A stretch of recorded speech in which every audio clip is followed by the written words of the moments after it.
IPL പോലത്തെ ഒരുപാട് tablets മാർക്കറ്റിൽ ഇപ്പോൾ അവൈലബിൾ ആണ്. അപ്പം അതിൽ തന്നെ എഴുതിയിട്ടുണ്ട് ഇന്ന കോംപ്ലിക്കേഷൻസ് ഇതിനുണ്ട്, ഇന്നതൊക്കെ വരാം എന്നൊക്കെ അതിൽ എഴുതി വെച്ചിട്ടുണ്ട്. ശരിക്കും അത് നമ്മളെ ലോങ് റണ്ണിൽ എഫക്റ്റ് ചെയ്യും, അല്ലെങ്കിൽ എത്ര ഐപിഎൽ വരെ ഒരാൾക്ക് കഴിക്കാം? അത് ഏത് ഫ്രീക്വൻസിയിൽ അത്തരം ടാബ്ലറ്റ്സ് എടുക്കാം? ഐപിഎൽ എന്ന് പറഞ്ഞ ഒരു എമർജൻസി കോൺട്രാസെപ്ഷനാണ്. നമുക്ക് റൂട്ടീനായിട്ട് കോൺട്രാസെപ്ഷൻ ഉപയോഗിക്കാൻ പറ്റാത്ത അവസരങ്ങളിൽ അങ്ങനെ സംഭവിച്ചു പോകുന്ന കേസസിൽ മാത്രം കഴിക്കാനുള്ളതാണ്.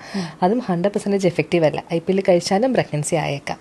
ഒരു ഐപിഎൽ കഴിക്കുന്നത് 3 മാസം ഓറൽ കോൺട്രാസെപ്റ്റീവ് പിൽസ് കഴിക്കുന്നതും ഒരേപോലെ സൈഡ് എഫക്ട്സ്, അതിന്റെ സൈഡ് എഫക്റ്റ് തന്നെയാണ് ഒരു ഐപിഎൽ കഴിക്കുന്നത്. പരിസ്ഥിതി കാണുന്ന പോലെ ഓരോ ആവശ്യത്തിന് എടുത്ത് കഴിക്കാൻ പറ്റുന്ന കാര്യമല്ല. ഇൻഫാക്ട് നമ്മളിപ്പോൾ നോക്കുമ്പോൾ ഒരു ഹോസ്പിറ്റലിൽ നമ്മൾ ചോദിച്ചു കഴിഞ്ഞാൽ ഒരു 10 സ്ത്രീകളുടെ അബോർഷന് വേണ്ടി, പ്രഗ്നൻസി വേണ്ട, അബോർഷന് വേണ്ടി വരുന്നുണ്ട്, ഒരു 8 എണ്ണം ഐപിഎൽ കഴിച്ചിട്ടായിരിക്കും വരുന്നത്. അപ്പോൾ അത്ര കോമൺ ഹൈ ഫെയിലിയർ റേറ്റ് ഉണ്ട്.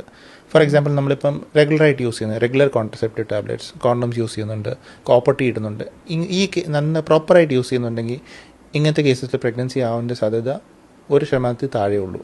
പക്ഷേ ഐപിഎൽ യൂസ് ചെയ്യുന്നുണ്ടെങ്കിൽ ഒരു 15 to 20, 15 മുതൽ 20% ആൾക്കാർക്ക് ട്രീറ്റ്മെൻറ്റ് ഫെയിലിയർ വരാം. ദാറ്റ് മീൻസ് ഇത് കഴിച്ചിട്ടുണ്ടെങ്കിലും പ്രഗ്നൻസി ആകാനുള്ള ചാൻസസ് ഉണ്ട്. അതേപോലെ ഡോക്ടർ നേരത്തെ സൂചിച്ചപോലെ ഇത് വളരെ ഹൈ ഡോസ് ഹോർമോണാണ്. ഇമാജിൻ ഒരു കോൺട്രസെപ്റ്റീവ് ടാബ്ലറ്റിൻ്റെ പാക്കറ്റിനകത്ത് 21 ടാബ്ലറ്റ് ഉണ്ട്. 3 പാക്കറ്റ് പറഞ്ഞാൽ 60 ഗുളിക ഒരുമിച്ച് കഴിക്കുന്നതിൻ്റെ എഫക്റ്റാണ് ഒരു ഐപിഎൽ കഴിക്കുന്നതിൻ്റെ എഫക്റ്റ്. അപ്പോൾ അത്രയും ഒരു ഹൈ ഡോസ് നമ്മൾ ബോഡി കൊടുത്താലേ ഒരു എമർജൻസി സിറ്റുവേഷനിൽ നമ്മളൊരു പ്രഗ്നൻസി പ്രിവെൻറ്റ് ചെയ്യാണ്. ആ emergency should be A real emergency.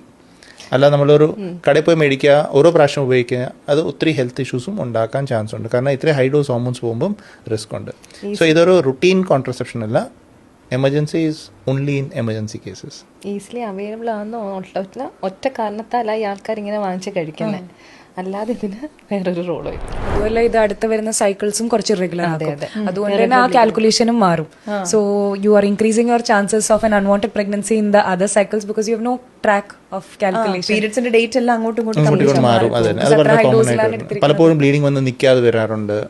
Periods അങ്ങോട്ടും ഇങ്ങോട്ടും മാറും. ഒത്തിരി പ്രോബ്ലംസ് ഉണ്ട്. അപ്പോൾ നമ്മൾ റുട്ടീനായിട്ട് പറഞ്ഞാൽ കണ്ണടച്ചത് മേടിക്കുക വേണ്ട, വേറെ ആൾക്കാരെ അഡ്വൈസും ചെയ്യേണ്ട, ഒരു പ്രോപ്പറായിട്ടുള്ള മെത്തേഡ് യൂസ് ചെയ്യുന്നത് എപ്പോഴും നല്ല. പിന്നെ നമ്മൾ യങ്ങർ ഏജ് ഗ്രൂപ്പിൽ എപ്പോഴും കാണുന്നത് കോണ്ടംസ് യൂസ് ചെയ്യുന്ന ഏറ്റവും കോമൺ ആയിട്ട് കാണുന്നത്. അതിൻ്റെ ഒരു അഡ്വാൻറ്റേജ് പറഞ്ഞാൽ ഇപ്പം ഒത്തിരി പ്രീ മാരിറ്റൽ സെക്ഷൽ ഇൻ്റർകോഴ്സും നടക്കുന്നുണ്ട്. Young people are having sex. അപ്പം പലപ്പോഴും സെക്ഷലി ട്രാൻസ്മിറ്റഡ് ഇൻഫെക്ഷൻസിൻ്റെ റിസ്ക്കും ഉണ്ട്. അത് കോണ്ടം യൂസ് ചെയ്താലേ പ്രിവെൻറ്റ് ആവുള്ളൂ.